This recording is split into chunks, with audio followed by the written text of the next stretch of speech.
బాగా ఎర్రగా వేగినాక మళ్ళీ చింతపండు నీళ్ళు వేసుకోవాలి. అల్లము టమోటా అన్నీ వేయాలి. చూపిస్తాను. అల్లం వేసినప్పుడు కానీ టమోటా వేసినప్పుడు కానీ చూపిస్తాను. చూడండి ఫ్రెండ్స్, ఇప్పుడు పచ్చిమిరపకాయ ఎర్రగడ్డ వేసినప్పుడు చూడండి ఫ్రెండ్స్, అల్లం పేస్ట్ వేసినాను. ఇప్పుడే ఎర్రగడ్డ పచ్చిమిరపకాయ బాగా వేగింది చూడండి. ఇప్పుడే ఇది వేసేసినాను. అల్లం పేస్ట్ వేసినాను. ఇప్పుడే అల్లం పేస్ట్ బాగా వేగినాక మళ్ళీ టమోటా వేసుకోవాలి. టమోటా వేగినాక నూనె పైకి రెండు బాగా తేలినాక అప్పుడు చింతపండు నీళ్ళు వేసుకోవాలి. మనం ఉప్పు అన్నీ చూసుకొని చింతపండు నీళ్ళు వేసుకొని చూపిస్తాను. అది కూడా చింతపండు నీళ్ళు వేసేది కూడా నీట్గా వచ్చింది చూడండి.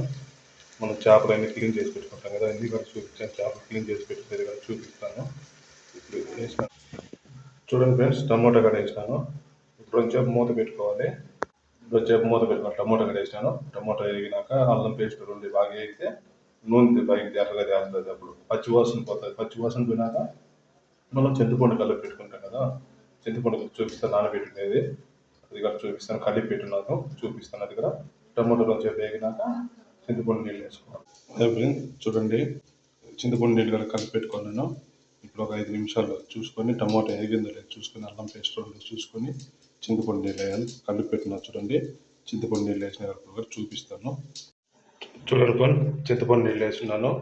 చింతపండు నీళ్ళు వేసిన బాగా ఉడికినాక మనం చేపల మసాలా, మిరప్పొడి, గరం మసాలా లైట్గా వేసుకొని మెంతుల పొడి వేసుకొని అన్నీ చేసుకోవాలి. ఒక 10 నిమిషాలు బాగా ఉడకాలి. అది అన్ని పొళ్ళు వేసేది కూడా చూపిస్తాను. పొళ్ళు వేసిన అక్కడ దాంతో బాగా మసాలా ఉడికినాక పొళ్ళు వేయాలి.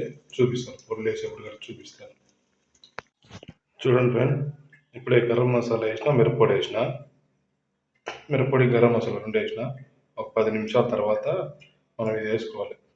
చేపల మసాలా, మెంతి పొడి చూపిస్తాను. ఇక్కడ వేసేప్పుడు మెంతి పొడి వేసేప్పుడు, చేపల మసాలా వేసేప్పుడు. ఇంకా మనం కడిగి పెట్టుకున్నాం చేపలు చూడండి. కడిగి పెట్టుకున్నాం చేపలు కడిగి పెట్టుకున్నాం. ఆ చేపలు వేసేప్పుడు కూడా చూపిస్తాను. ఇది వచ్చి ఇప్పుడు వేస్తుంది. చేపల మసాలా వేస్తుంది చూడండి. చేపల మసాలా మెంతుల పొడి వేసినాను. ఇప్పుడే అది బాగా మసాలా అంతా ఉడికినాక చేపలు వేసుకున్నాము. చేపలు వేసేది కూడా చూపిస్తాను. చూడండి ఫ్రెండ్, చేపలు వేసేసినాను. ఇప్పుడే ఒక 20 నిమిషాలు బాగా ఉడకనిచ్చేసి, పులుసు బాగా ఉడికింది. చేపలు వేసేసినాను. కొద్దిసేపు బాగా ఉడకనిచ్చేసి మళ్ళీ ఎక్కువ ఉడికిందనుకో చేపలు చెదిరైపోతాయి. కొంచెం లైట్గా ఉడికించుకొని దించేసుకోవాలి. ఎందుకంటే మళ్ళీ చేప చెదిరైపోతుంది ఎక్కువ ఉడికితే. ఇప్పుడు గెంటి పెట్టకూడదు. మనం కుదిరించుకుంటే సరిపోతుంది. గుడ్డ పట్టుకొని మనం ఎక్కువ మళ్ళీ గెంటి అనుకో చెదిరిపోతుంది చేప, పీస్ అయిపోతుంది చేప. చూడండి ఫ్రెండ్, చేపల కూర అయిపోయింది. ఇంకా కొత్తిమీర వేసినాక దింపేసుకోవాలి. ఇంకా అయిపోయింది కూర. ఒక 5 నిమిషాలు ఉంటే దింపేసేయాలి కూర. చూడండి ఎంత బాగా స్పైసీగా వచ్చింది. కారం గీరం అన్నీ బలి జరిగినాయి. ఉప్పు అన్నీ కుట్టే జరిగినాయి. ఇంకా దించేసుకోవాలి.